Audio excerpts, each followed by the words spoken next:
শেষ লেখা কাব্যগ্রন্থের 11 সংখ্যক কবিতা রূপনারায়ণের কুলে। এই কবিতাটির মাধ্যমে কবি রবীন্দ্রনাথ ঠাকুর তার যে গতিহীন এবং কর্মহীন জীবনের প্রতি যে অসহিষ্ণুতা তার একটা প্রকাশ তিনি এই কবিতার মাধ্যমে ফুটিয়ে তুলেছেন। আজীবন পৃথিবীর বাস্তব জগতের বাস্তবতার সঙ্গে ব্যস্ততার সঙ্গে তিনি নিজেকে সম্পৃক্ত করে নেওয়ার চেষ্টা করেছেন, তার সঙ্গে মানিয়ে নিয়ে চলতে চেয়েছেন। কিন্তু যখন জীবন গতিহীন ও কর্মহীন হয়ে গেছে তখন পঙ্গুপ্রায় কবি তার প্রতি যে অসহিষ্ণু হয়ে উঠেছেন, সেই জীবনের প্রতি তার যে অসহিষ্ণুতা প্রকাশ পেয়েছে এবং তার ফলে নিজের মনের মধ্যে তিনি যে বেদনা, যে যন্ত্রণা অনুভব করেছেন, সেই স্বপ্নময়তা থেকেই বাস্তবের কর্মমুখর জগতে তার যে জেগে ওঠা আলোচ্য রূপনারায়ণের কুলে কবিতাটির মাধ্যমে কবি সেই বিষয়টিকে ফুটিয়ে তুলেছেন। কারণ তিনি জানেন যে পৃথিবীর সত্য এবং বাস্তবের রূপ অত্যন্ত অত্যন্ত কঠিন এবং অত্যন্ত রূঢ়, অত্যন্ত রুক্ষ। তার মধ্যে আছে বেদনা, আঘাত এবং যন্ত্রণা, কিন্তু তা সত্ত্বেও আমাদের কঠিন বাস্তবকে মেনে নিতেই হয়। এই সমস্ত কিছুই তিনি এই আলোচ্য রূপনারায়ণের কুলে কবিতাটির মাধ্যমে ফুটিয়ে তুলতে চেয়েছেন। ভিডিওটি শুরু করার আগে প্রত্যেকের কাছে একটাই অনুরোধ, যারা চ্যানেলে নতুন তারা চ্যানেলটি সাবস্ক্রাইব করে নিও, পাশে থাকা বেল আইকনটি প্রেস করে অল নোটিফিকেশান অন করে দিও। ভিডিওটি ভালো লাগলে ভিডিওটি লাইক করো, বন্ধুদের শেয়ার করে দিও এবং এই ভিডিওটিতে তোমার কোনো উপকার হলো কি হলো না সেটা কমেন্ট বক্সে লিখে অবশ্যই জানিও। তো চলো আর কথা না বাড়িয়ে আলোচনা শুরু করি। কবিতার নাম হচ্ছে রূপনারায়ণের কুলে। প্রথমে আমরা জানবো রূপনারায়ণ শব্দটির মানে কি। রূপনারায়ণ বা রূপনারায়ণ এটি হচ্ছে ভারতবর্ষের একটি নদী, যে নদী ছোটনাগপুরে ধলেশ্বরী নামে উৎপন্ন হয়ে পুরুলিয়া জেলার উপর দিয়ে প্রবাহিত হয়েছে। বাঁকুড়া জেলায় এই নদীটি দ্বারকেশ্বর নামে পরিচিত এবং ঘাটাল শহরের কাছে শিলাই নদীর সঙ্গে মিলিত হয়ে এই নদীটি রূপনারায়ণ নামে পরিচয় পেয়েছে এবং শেষ পর্যন্ত এই নদীটি হুগলি নদীতে গিয়ে মিলিত হয়েছে। তো আলোচ্য কবিতায় এই রূপনারায়ণ বা রূপনারায়ণ এই শব্দটির মাধ্যমে কবি মূলত জীবনের যে প্রবহমানতা এবং রূপময় যে পৃথিবী, প্রবহমান এই রূপময় পৃথিবীকেই কবি কিন্তু আলোচ্য কবিতার মাধ্যমে বোঝানোর চেষ্টা করেছেন। সমগ্র জীবন ধরে তিনি যা কিছু উপলব্ধি, তার যা কিছু দর্শন, এই সমস্ত কিছুই আলোচ্য কবিতার মাধ্যমে কবি ফুটিয়ে তোলার চেষ্টা করেছেন। কবিতাটির প্রত্যেকটি ছত্র, প্রত্যেকটি পংক্তি আলোচনার মাধ্যমে আমরা বুঝে নেওয়ার চেষ্টা করব যে আসলে কবি কবিতাটির মাধ্যমে কি বলতে চেয়েছেন। রূপনারায়ণের কুলে জেগে উঠিলাম, জানিলাম এ জগৎ স্বপ্ন নয়। তো আলোচ্য কবিতায় এই জেগে ওঠার আলোকে কবি কি বলতে চেয়েছেন? রবীন্দ্রনাথ ঠাকুর তার রূপনারায়ণের কুলে কবিতায় জীবনের যে যথার্থ রূপ তাকে উপলব্ধি করার চেষ্টা করেছেন।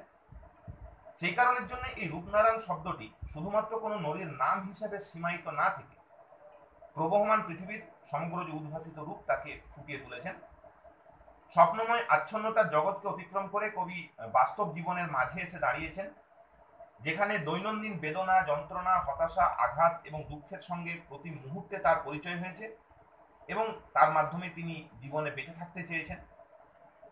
প্রতিনিয়ত সাহসে ভর করে আমাদের যে প্রাত্যহিক যে জীবন সত্যের সম্মুখীন হতে হয়, কারণ বাস্তব জীবন বাস্তব জীবন অত্যন্ত কঠিন, অনেক দুঃখ, অনেক দাবি নিয়ে আমাদের চোখের সামনে সে নিজেকে মেলে ধরে।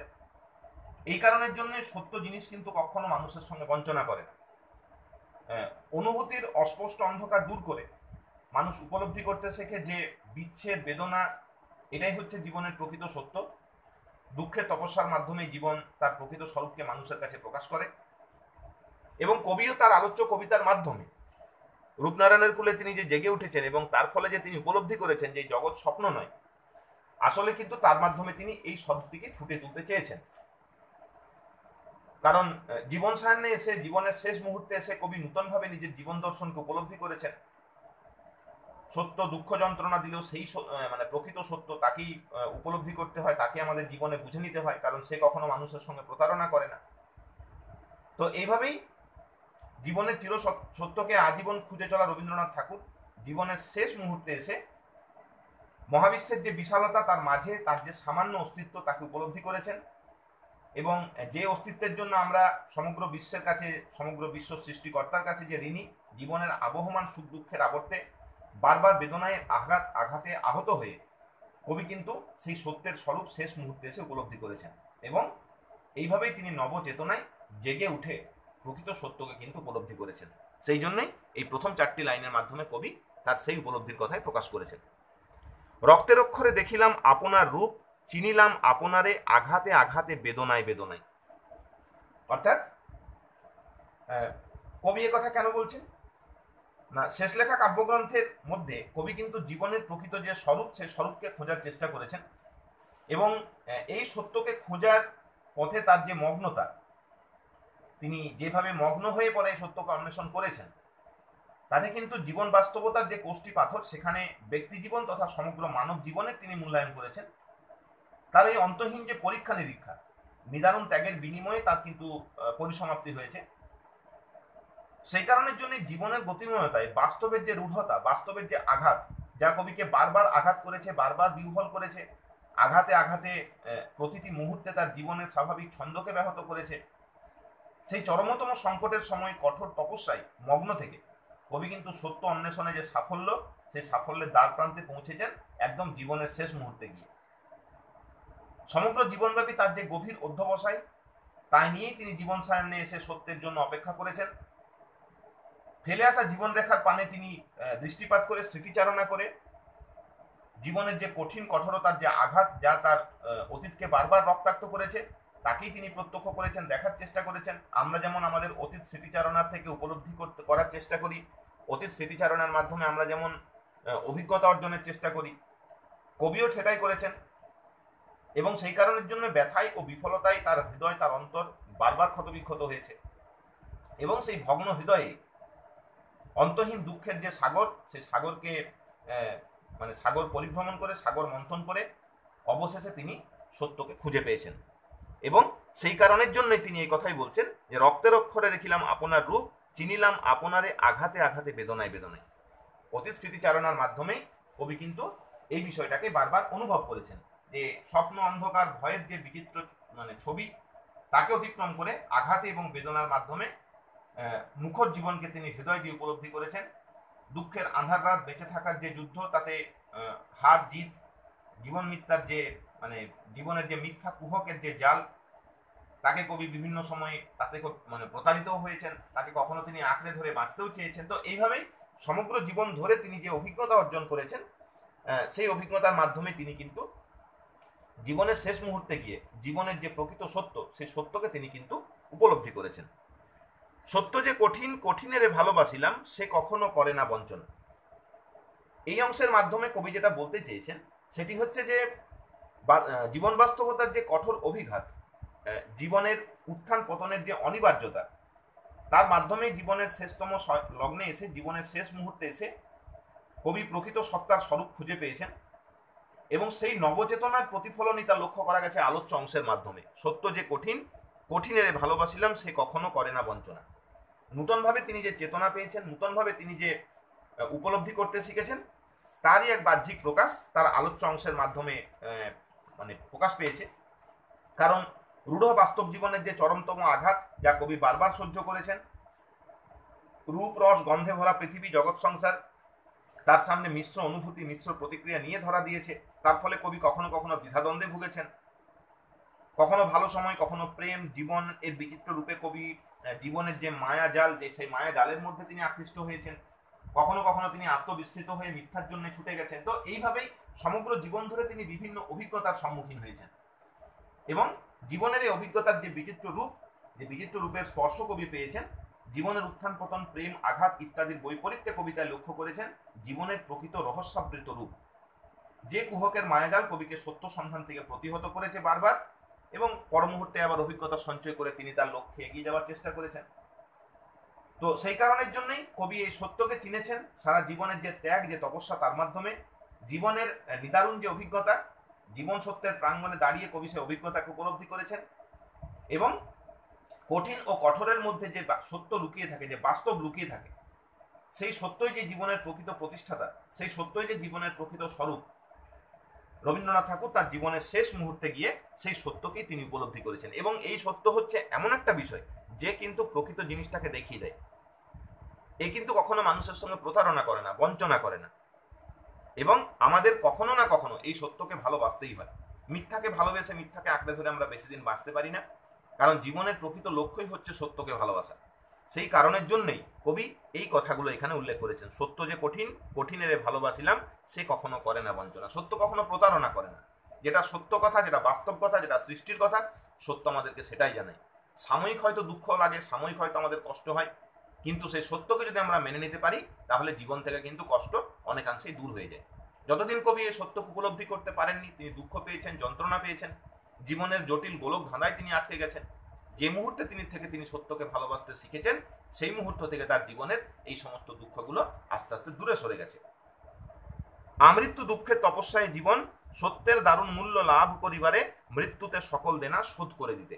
আমৃত্যু দুঃখের তপস্যায় জীবন, অর্থাৎ এইখানে আমৃত্যু দুঃখের তপস্যায় জীবন, এই শব্দবন্ধের মাধ্যমে কবি যেটা বলতে চেয়েছেন সেটি হচ্ছে যে জীবনের শেষ সীমায় পৌঁছে কবি এটা উপলব্ধি করেছেন যে মানুষের জীবনে দুঃখ, যন্ত্রণা, মৃত্যু, ব্যাধি এই সমস্ত কিছুই থাকবে।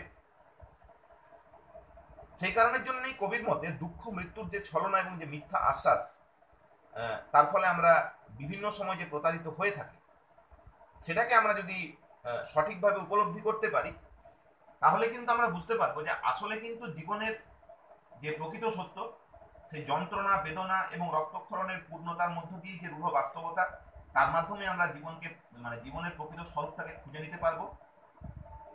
কবি কিন্তু বাস্তবিকতায় উপলব্ধি করেছেন যে এই জীবন হচ্ছে এক সুদীর্ঘ দুঃখের তপস্যা। কারণ জীবনে বিভিন্ন সময় যে দুঃখ, দাবি দাওয়া এগুলো থাকে, সেগুলো নিয়ে আমাদের জীবনের মধ্যে জীবন প্রতি মুহূর্তে ধরা দেয়।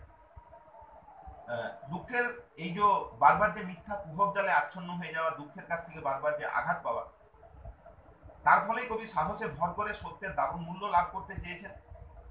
এবং সত্যের সে দারুণ মূল্য লাভ করার মাধ্যমে কবি যেটা দেখেছেন যে সত্য হচ্ছে এমন একটা জিনিস যা কিন্তু নির্মম এবং কঠিন, এবং সেই কারণের জন্যই ব্যক্তি জীবনের স্বপ্নময় যা কিছু বিভ্রম, যা কিছু ভুল, সে সমস্ত কিছু সে দূর করে দেয়।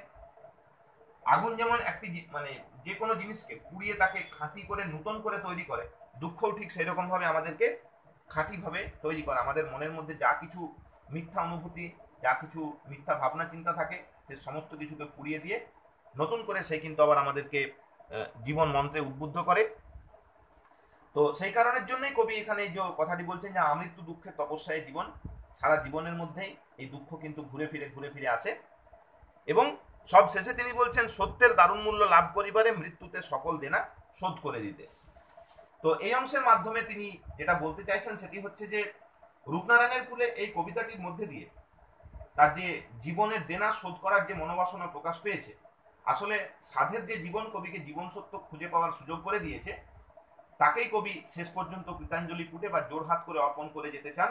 তার মরণের মাধ্যমে তার যে আহুতি, তার যে আত্মাহুতি দান, তার মাধ্যমে সমগ্র মানব জীবনকেই তিনি ধন্যবাদ জানিয়েছেন। মানব জীবনে তার সারা জীবন ধরে তার যা কিছু কৃতকর্মে, সেই কৃতকর্মের ভালো কিছু, খারাপ কিছু, সমস্ত কিছুই তিনি মাধ্যমে চির সত্য, চির উজ্জ্বল যে সত্য, তার ঋণ তিনি শোধ করে দিতে চেয়েছেন। এবং রূপের রসে ভরা সুকোমল জীবন সবশেষে কবির কাছে কঠিন কঠোর হয়ে ধরা দিয়েছে। দুঃখের মাঝেও জীবনে যে আত্মপরিচয় লাভ করতে গেলে নিরন্তর অধ্যবসায় প্রয়োজন, এই জীবন সত্য কবি শেষ পর্যন্ত উপলব্ধি করেছেন। তো এইভাবেই বিপন্নতার মাঝে কবি পাশে পেয়েছেন তার জীবনকে। এতেই তিনি আপ্লুত, এতেই তিনি আনন্দিত। কবির জীবন কানায় কানায় ভরে উঠেছে। যাবতীয় তার যে সংশয়, সে সংশয় শেষ অবধি দূর হয়েছে। এর ফলে নির্মল প্রশান্তি, নির্মল আনন্দে পূর্ণ হয়েছে তার জীবন। স্বাভাবিকভাবে মর্ত জীবনের প্রতি প্রণতি জানিয়ে, প্রণাম জানিয়ে, মৃত্যুর হাতে জীবনকে সমর্পণ করে দিয়ে তিনি জীবনের সমস্ত ঋণ শোধ করে যেতে চেয়েছেন। কবির এই ভাবনার মাধ্যমে একদিকে যেমন মৃত্যুকে তিনি গুরুত্বহীন করতে পেরেছেন, অন্যদিকে জীবনের প্রতি কৃতজ্ঞতা প্রকাশ করে রক্তেরাঙা জীবনকে তিনি মোহনীয় করে তুলেছেন। এইভাবেই রূপনারায়ণের কুলে কবিতাটির মাধ্যমে থমকে থাকা দুঃখের যে জীবন, সেই জীবন জেগে উঠেছে এক শাশ্বত সত্য জগতের সকল দেনার শোধ করে দেওয়ার মাধ্যমে। কবি উপলব্ধি করেছেন এর মাধ্যমে জীবন হয়ে উঠবে পরিপূর্ণ। মৃত্যুতেও কবি তখন আর ব্যথিত হবেন না, কারণ বাস্তবের সত্যের সঙ্গে সঙ্গে তিনি পরম বন্ধুর দ্বার প্রান্তে গিয়ে দাঁড়াবেন। জগতের যা কিছু সত্য, যা কিছু স্পষ্ট, সেই রূপ জগতের কাঠিন্যতার সিঁড়ি বেয়েই তিনি পৌঁছে যাবেন অরূপের মাধুর্যতায়। কারণ তিনি জানেন যে পৃথিবীর সত্য এবং বাস্তবতার রূপ অত্যন্ত কঠিন এবং রূঢ়, তার মধ্যে বেদনা আছে, আঘাত আছে, যন্ত্রণা আছে, কিন্তু তবুও শেষ পর্যন্ত তিনি সেই কঠিন বাস্তবকেই ভালোবেসেছেন। তার কারণ বাস্তব হচ্ছে এমন একটি জিনিস, সে কিন্তু কখনো মানুষকে প্রতারিত করে না। সে কিন্তু সবসময় মানুষকে প্রকৃত সত্যটারই সন্ধান দেয়। এইভাবেই তন্দ্রাচ্ছন্ন কবি সারা জীবন ধরে যে সত্যকে খুঁজে পাওয়ার চেষ্টা করেছেন, জীবনের শেষ প্রান্তে গিয়ে সেই সত্যকে খুঁজে পাওয়ার মাধ্যমে সমস্ত ঋণ, সমস্ত দেনা তিনি তার যে জীবন, তার যে সৃষ্টিকর্তা, সে সৃষ্টিকর্তার চরকমলে অর্পণ করে দিয়ে কবিতাটি তিনি শেষ করেছেন। এই হচ্ছে আমাদের রূপনারায়ণের কুলে কবিতার মূল বিষয়বস্তু, তার যে আলোচনাটি ভালো লেগে থাকলে ভিডিওটি লাইক করে দিও, বন্ধুদের মধ্যে শেয়ার করে দিও, যাতে করে তোমার অন্যান্য বন্ধুরাও এই ভিডিওটির মাধ্যমে উপকার পেতে পারে।